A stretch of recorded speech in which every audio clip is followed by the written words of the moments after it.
This is an ABC color presentation.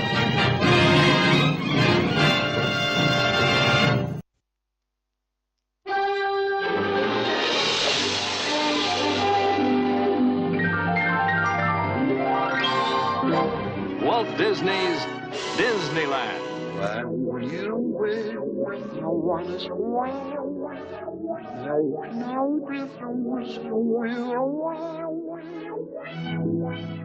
Each week as you enter this timeless land, one of these many worlds will open to you.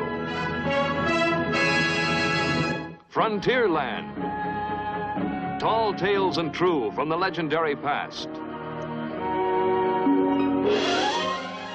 Tomorrowland. Promise of things to come.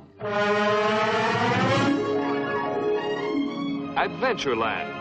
The wonder world of nature's own realm. Fantasyland, the happiest kingdom of them all. Presenting this week.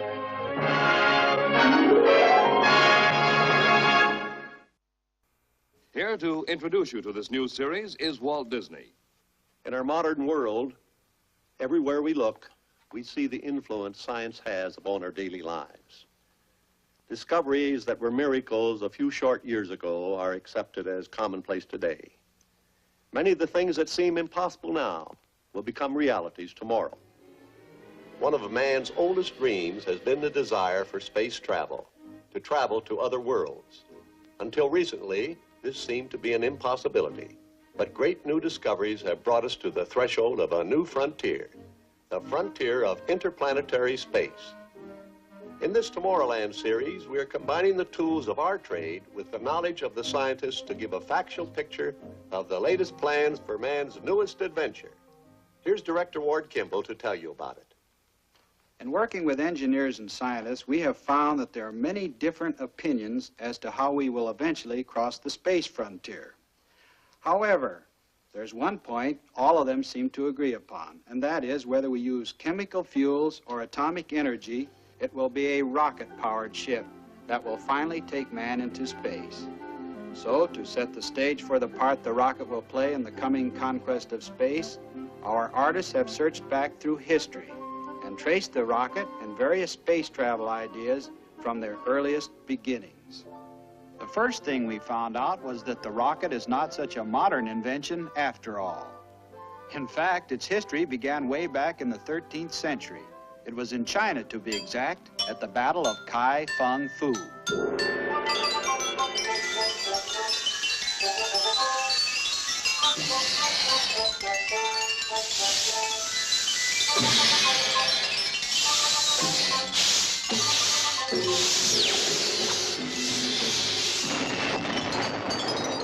A little over 500 years later, Sir Isaac Newton explained this phenomenon by saying, "For every action force, there is always an equal but opposite reaction force." Sir Isaac's statement can best be illustrated by showing what happens to our pet dog when he sneezes. For every action, there is an opposite but equal reaction. This same principle applies when we light an ordinary skyrocket. Action, reaction. However, gunpowder is not the only propellant that demonstrates the action-reaction law. There was a time when steam was seriously considered as a means of rocket propulsion. Typifying this idea was Charles Golightly's aerial steam horse.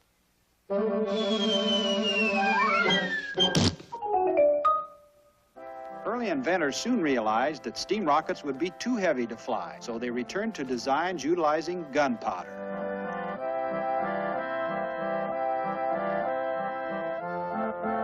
These ideas made many successful flights, on paper. In 1865, Jules Verne fired the imagination of the world with his first book on space travel. It was called From the Earth to the Moon. Mr. Verne used a very interesting device in getting his heroes to the moon. He shot them through space inside an enormous artillery projectile. It was Verne's story that inspired George Méliès to create the first space travel motion picture in 1902.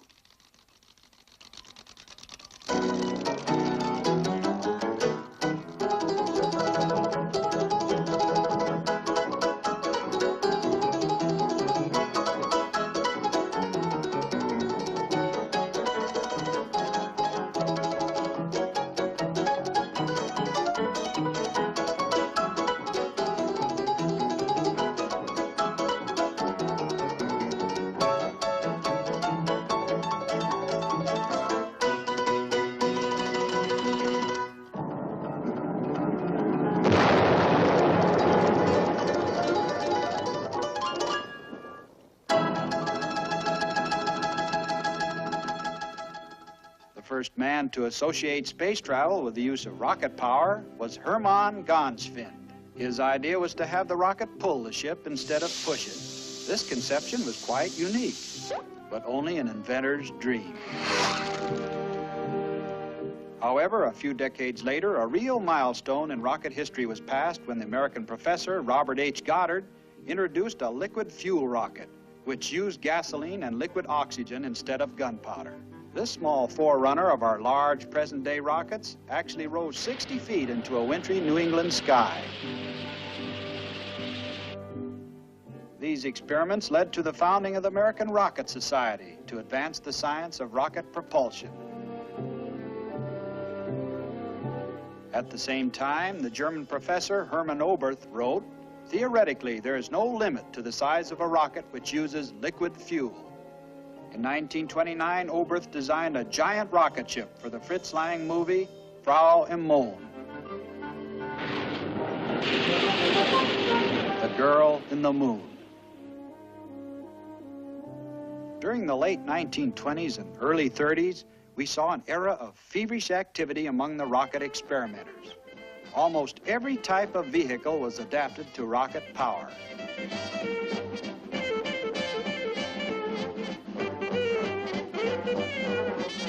Here is the first successful flight of a rocket-powered airplane.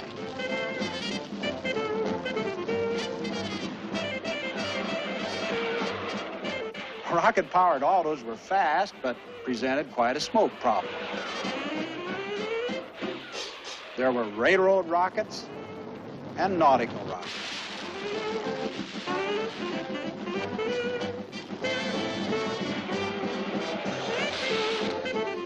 Some fired and some backfired. These early attempts met with varying degrees of success.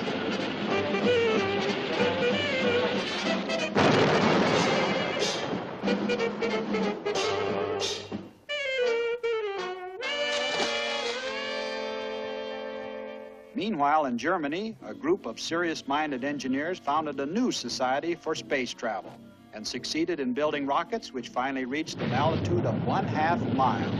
Soon after this, the German Army established its own rocket program. The development of the first rocket missiles followed. This accelerated rocket program culminated in the creation of the forerunner of spaceships to come, the V-2.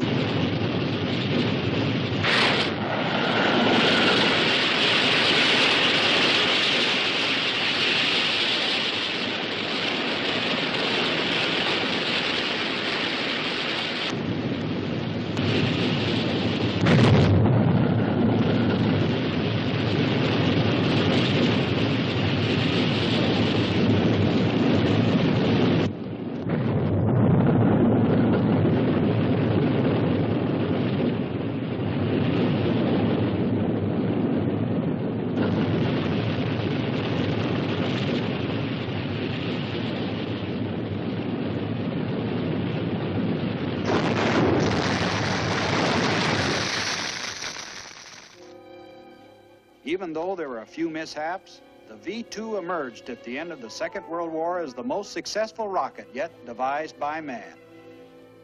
75 of these captured V-2s were brought to our rocket proving ground at White Sands, New Mexico in 1945.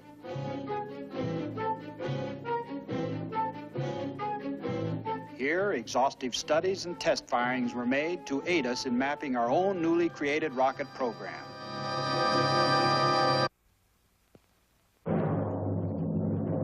It wasn't long before the sands of New Mexico shook to the roaring blast of the Viking, the Corporal, the Aerobee, and other American rockets.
A rocket firing is an awesome demonstration of tremendous power.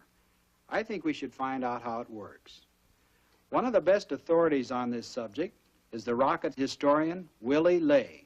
Here Mr. Lay explains the operation of a rocket motor to some of the artists working on the picture. This is an actual propulsion unit from a V2. And this strange-looking device is both the heart and muscle of a rocket, its motor.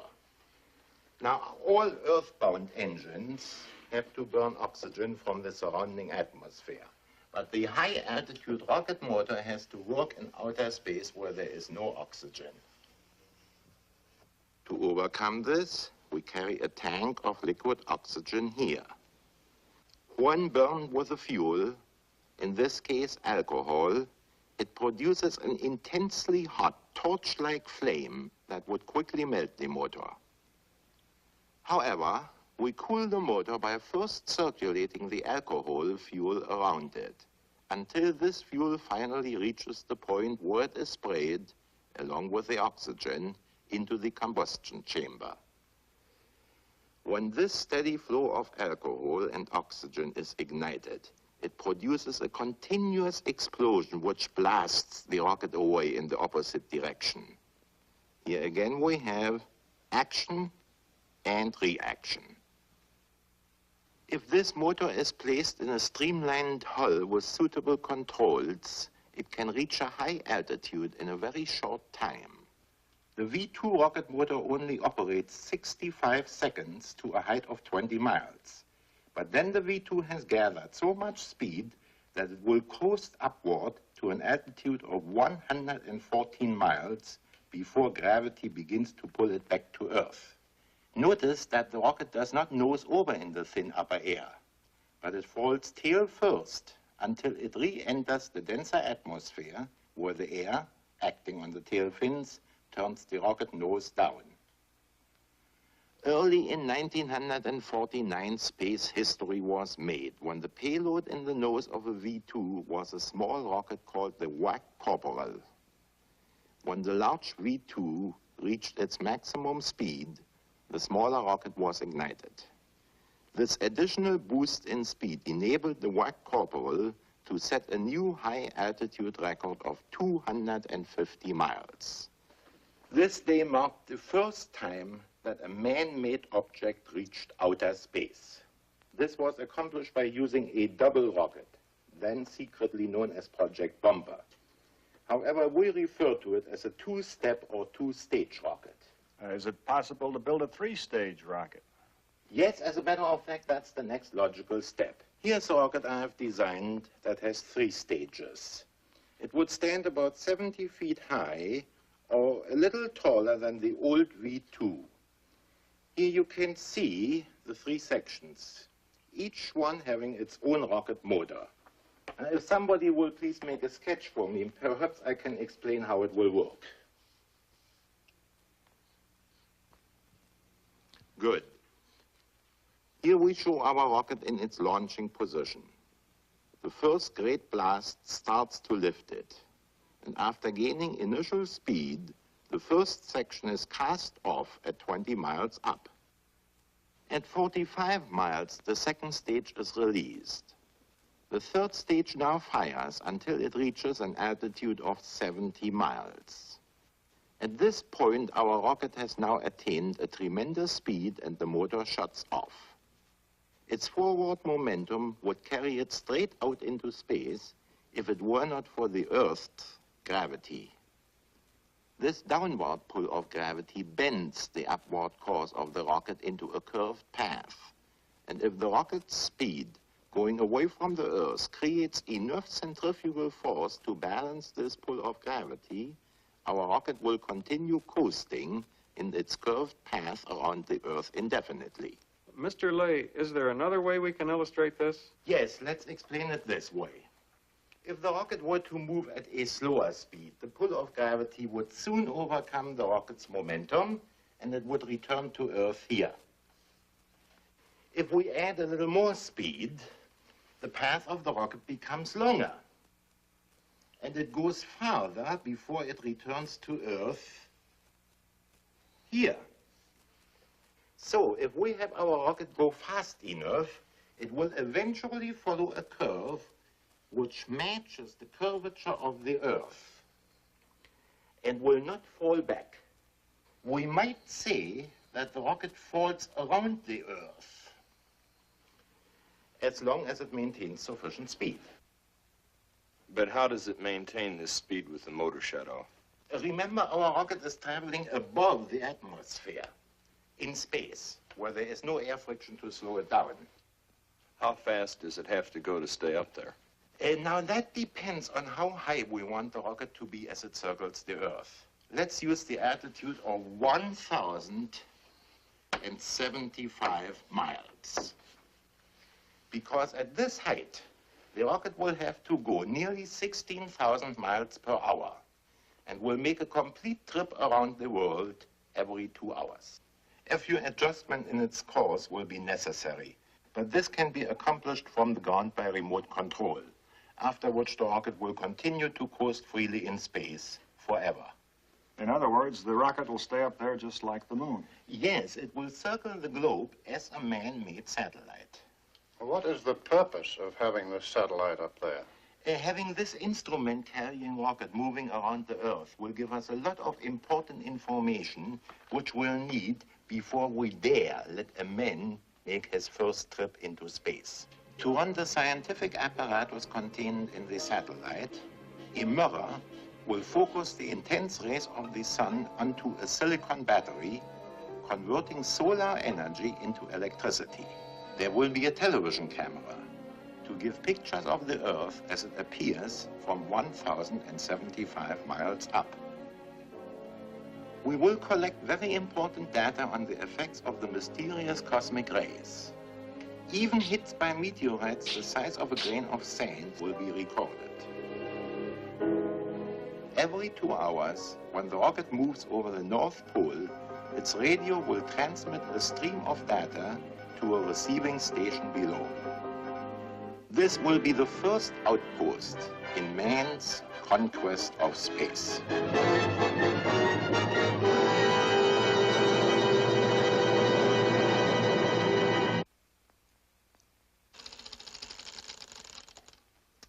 One of the big question marks of future space travel will be man himself. How he will react mentally and physically to this unearthly experience is the concern of a new field of science called space medicine. Helping us illustrate this interesting problem is the scientist most noted for his pioneering work in space medicine, Dr. Heinz Haber. When man steps into his rocket ship and leaves the Earth behind, he must be well equipped to survive in the hostile realm of outer space. To portray the complex problems of space medicine, we have designed a sort of common man. A man just like you and me. We will find out what will happen to him on a trip into space. In a way, he's going to be our space guinea pig. That makes him a brand new biological species. I think we should call him Homo sapiens extraterrestrialis, or spaceman. Since he was picked at random, we cannot tell whether he will be able to tolerate the tremendous stresses to be placed upon him when the rocket ship is fired into space. He gets an inkling of these stresses when he rides in an automobile. When he steps on the accelerator, the car moves forward and he is gently pressed against the back of the seat. His body resists any change of motion. When he comes to a stop, his body tends to move forward. On a test rocket sled, which is pushed forward at tremendous accelerations, the force of inertia is much stronger.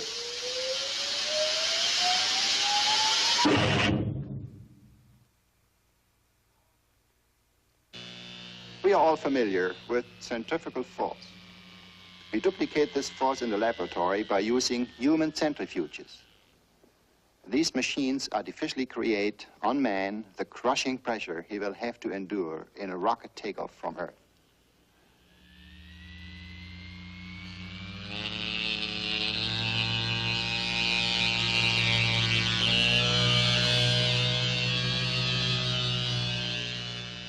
His body weight increases until he blacks out and finally loses consciousness. From tests like these, we have learned that man will have to assume a reclining position when his rocket takes off into space. In this attitude, the stresses will be more evenly distributed along his body. He will then be able to tolerate pressures of up to 9 times his weight or more, as it occurs in a rising rocket. When the rocket engine finally stops, man will face his next big problem, weightlessness. Without support, he will be floating freely, drifting, tumbling, and twisting helplessly. In space, a man, a feather, a bubble, or a piece of iron will have the same weight, or rather, no weight at all. However, man is designed to live with gravity, the down-pulling force which Sir Isaac Newton first explained. Any two bodies attract each other with a force which is proportional to the product of their masses and inversely proportional to the square of the distance between them. Or, what goes up must come down. Loud alarm signals sound throughout the nervous system whenever we are in danger of falling or stumbling. But weightlessness is not such an unearthly experience. We become weightless for a short while in a dive, on a roller coaster, or in an elevator. But if we remove the support by cutting the cable, we produce the exact feeling of weightlessness in space. It will take iron nerves waiting for the impact that never comes. We can only hope that man in space will eventually get used to this feeling of falling constantly. Without weight, our notions of up and down no longer exist. Man will probably have trouble orienting himself. Confusion such as this is likely to produce nausea. Some people may become victims of a serious form of space sickness. Weightless man in space must learn to guide himself only with his eyes. Beginners can combat dizziness by fixing their eyes upon one single object. The spaceman must learn to move with utmost caution.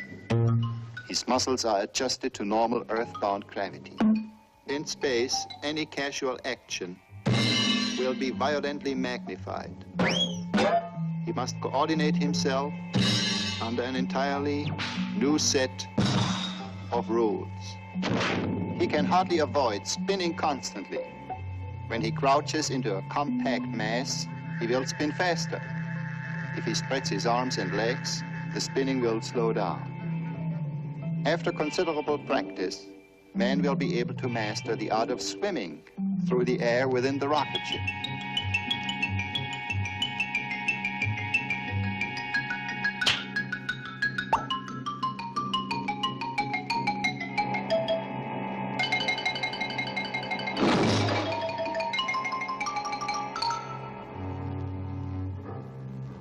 For the beginner, a web of ropes might be provided. He must learn that slow, relaxed, careful movements are essential. After his first few encounters with the problems of weightlessness, he will no doubt try to normalize his life.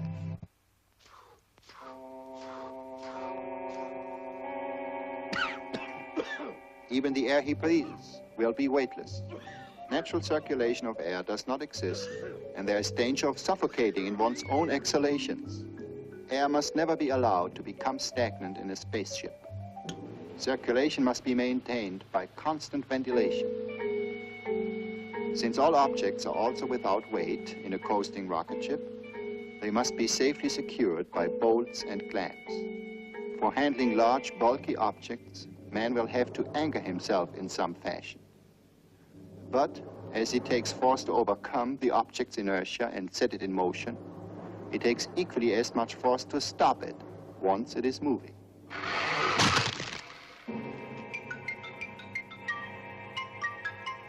On Earth, we are not exposed to dangers from space owing to the protective layer of our atmosphere. But up there, even the hull of the ship would not shield man against the possible hazards of the mysterious cosmic rays. These tiny bullets from the infinity of space will continually penetrate everything. They may prove to be harmful to man. The most energetic of these atomic rays might feel like stings as they shoot through the body. However, there are other bullets in space that may be of still greater concern. Meteorites. These marauders of space travel at speeds up to 150,000 miles per hour. But if one should puncture the walls of the ship, our air supply would rapidly escape through the opening into the vacuum of outer space. Without protection, man could last not more than 15 seconds before losing consciousness. Also, in the intense radiation of the sun, he would soon broil on the one side and freeze on the other. In the void of space, he will have to wear a space suit. This specially designed outfit must be a flexible, airtight unit carrying sufficient oxygen. Featuring built-in all-purpose equipment, it will afford protection and maneuverability outside the ship. Propulsion will be by means of a small portable rocket unit. With proper manipulation of this jet device, even the most subtle movements can be made.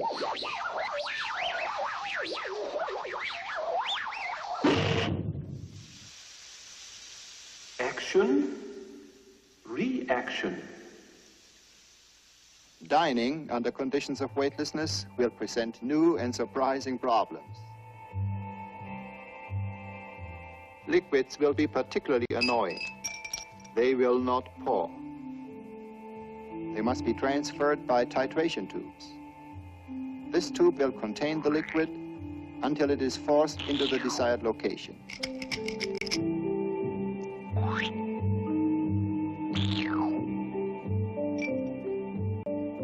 Unless liquids are kept in leak-proof containers, they will escape and float in ball shapes around the cabin, finally coating all surfaces with a wet film.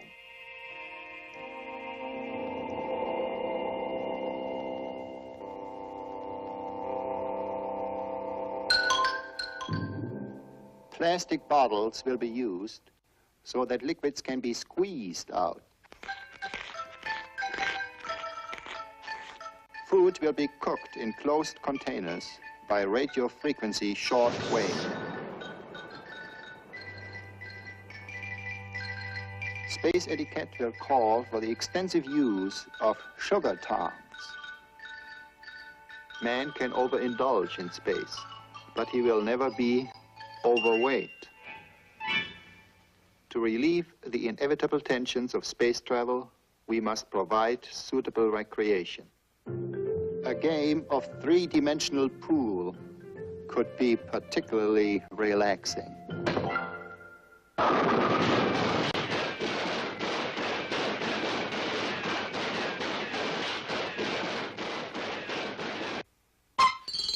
Sleeping will be a new and unique experience.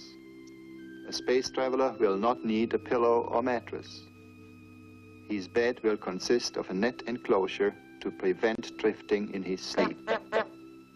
How will man's subconscious mind react to his first experiences with space travel? Will he not suddenly be aware of his precarious situation, trapped in a tiny metal box, floating through the incomprehensible nothingness of space? We do not know.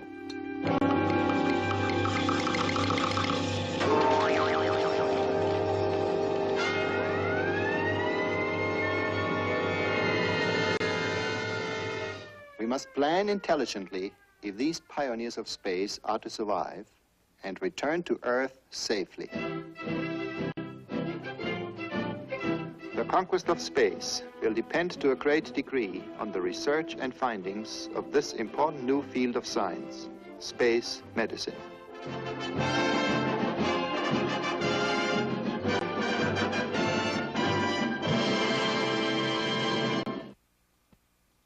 To the engineer, spaceflight poses two problems. The first is, of course, to build a rocket ship.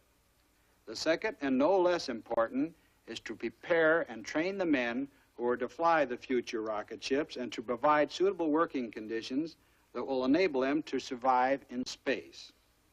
To help show you what is being done to solve these problems, we have called upon one of the foremost exponents of space travel, Dr. Werner von Braun, who is at present the chief of the Guided Missile Division of the Army's Rocket Center at Redstone Arsenal. He was also overall director of the development of the original V-2 rocket. The training methods for future space flight and the special equipment needed for survival are much like those of present high-altitude flying. And the experiments we are making today are helping us to solve the more complex problems to come. Take the present-day pressurized flying suit, for example. It has been designed for use at extremely high altitudes and is a forerunner of the suits we will wear when we make that trip to the moon. To give you an idea of how engineers and medical men are working hand in hand, here are a few examples of the research that's being conducted at this time.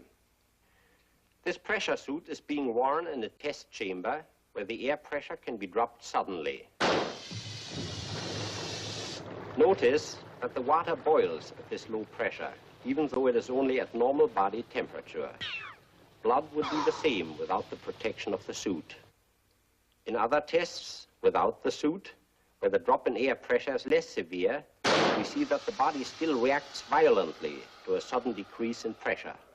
Lieutenant Colonel John P. Stapp of the United States Air Force has subjected himself to the tremendous forces of a rocket sled that reaches a speed of over 632 miles per hour. The sled stops so quickly that Colonel Stapp's body becomes 35 times heavier than normal. From these tests, we have learned that men can take much greater acceleration forces than crew members of a rocket ship will undergo on a takeoff. Today's aircraft are so fast and so complicated that it has already become routine to train the crews on the ground without risking lives or equipment. This is done with a device called a flight simulator. Here the crews experience all the sensations of an extended flight. The crews of future rocket ships will train much the same way. We will use a simulator on a centrifuge and employ an astrosphere to train the celestial navigators for our coming space flights. Now here's a model of my design for a 4-stage orbital rocket ship. Compared to the unmanned instrument rocket, it is quite large.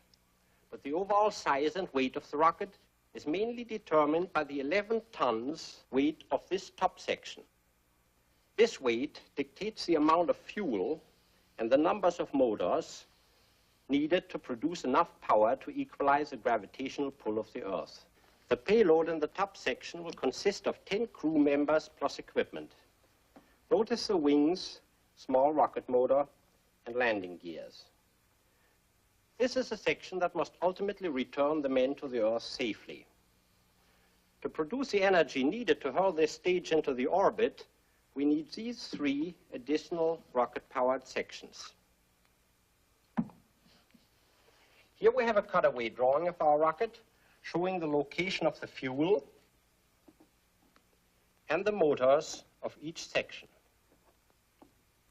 The first stage carries 1,060 tons of fuel, and its 29 motors will lift the entire weight of the ship vertically off the ground. The second stage has 8 motors and carries 155 tons of fuel.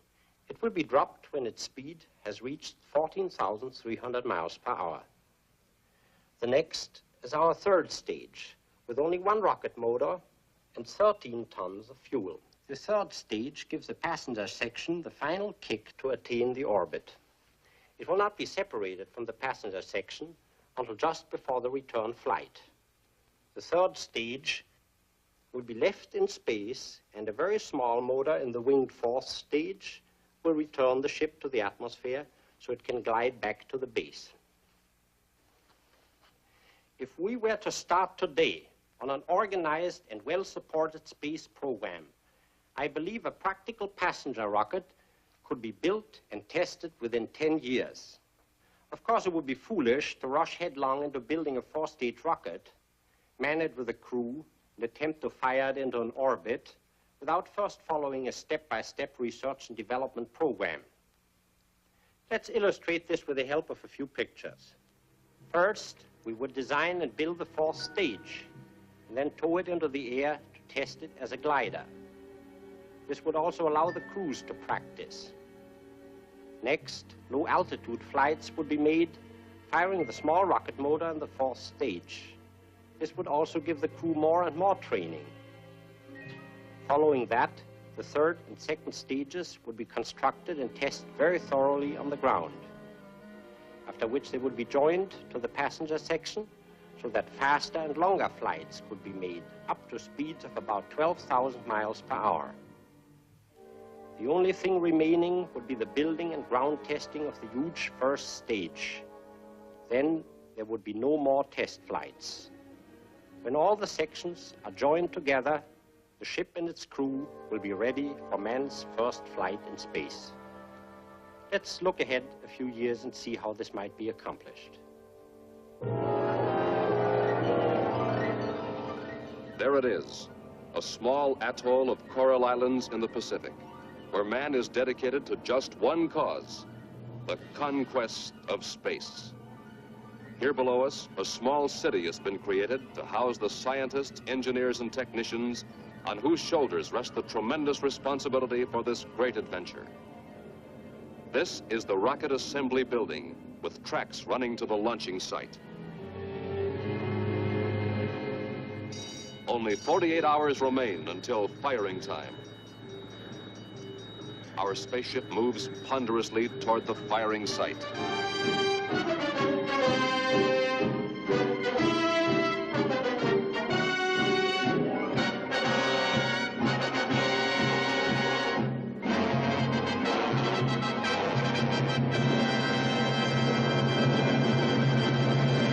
After the ship is securely anchored over the blast tunnel, the elevator's spar is raised into place for the final pre-flight check and fueling.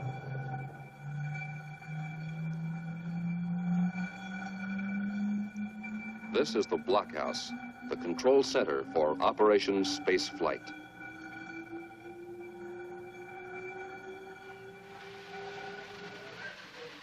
Here, the oscilloscopes, radar scopes, computers, and tracking devices are the brain and nervous system for the rocket.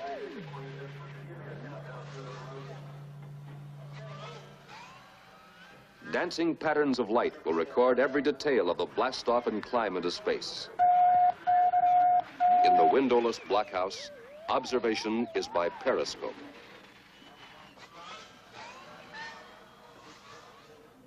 Through a system of worldwide radar stations, electronic eyes will always be focused on the rocket as it orbits around the globe every 2 hours. The tracking radars report ready and are standing by.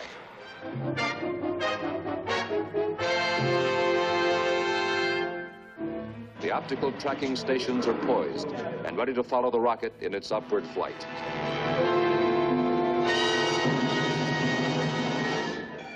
As 0 hour approaches, the painstaking work of the checkout crew continues.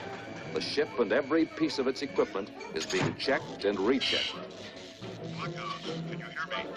Will you give me that stage 2 separation signal again? Okay now, over. Now swivel motor stage 3 to pitch right. Okay, now give me the left. Attention all personnel. It is now X minus 2 hours. Fueling crew, take your stations. Safety area will be cleared by all personnel. In the pits, the required quantity of fuel is preset. The pumps will deliver 1,230 tons of hydrazine and red fuming nitric acid into the tanks of the waiting rocket. It is now X minus 20 minutes. Flight crew, report aboard rocket. Flight crew, report aboard rocket.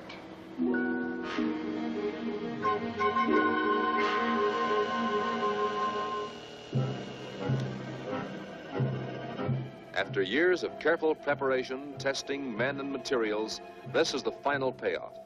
Now, man will bet his life against the unknown dangers of space travel. Human reactions are not precise enough. Therefore, once the launching timer is started, the entire takeoff and flight into outer space will be controlled automatically. X minus 5 minutes. Clear the firing area. Clear the firing area.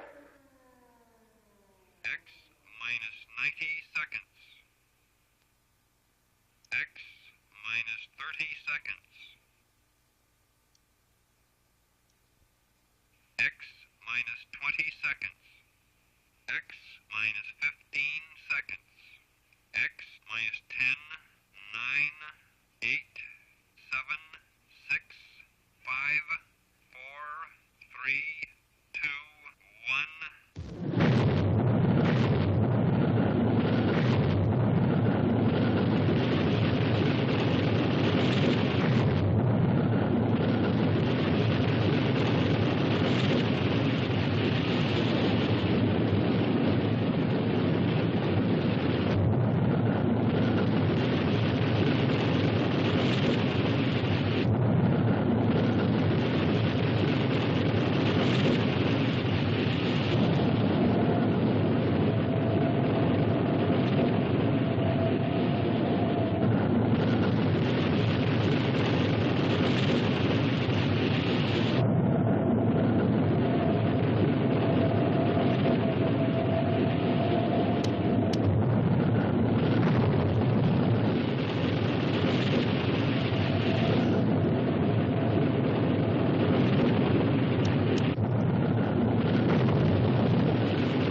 The total firing time has been 5 minutes.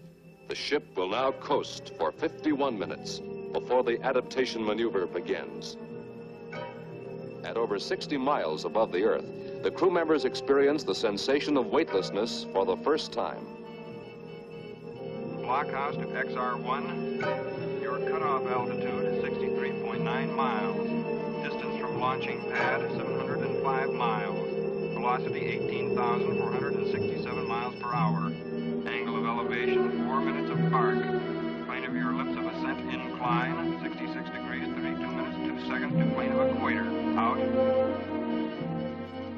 51 minutes later and halfway around the world, the rocket is coasted to its maximum altitude of 1,075 miles. Its speed has diminished to 14,770 miles per hour. The navigator must now take a bearing on 2 fixed stars. He will line up the ship for the adaptation maneuver, which will drive it into a circular orbit around the Earth. The electronic controls will fire the rocket motor at the exact second the ship reaches the proper position. The ship and crew are now coasting freely and silently through space. Here, man is no longer earthbound. From his new vantage point of over 1,000 miles high, he sees the Earth as a vast rolling sphere, upon which the oceans and continents are reduced to simple patterns of light and dark. Great cloud formations will appear as small patches of snow. Evidence of man's existence is almost invisible. Large cities can be seen only with the aid of powerful optical equipment. Meteorologists will make studies for long-range weather forecasting. The science of astrophysics will welcome the clear views of our moon and planets, unhampered by atmospheric disturbances.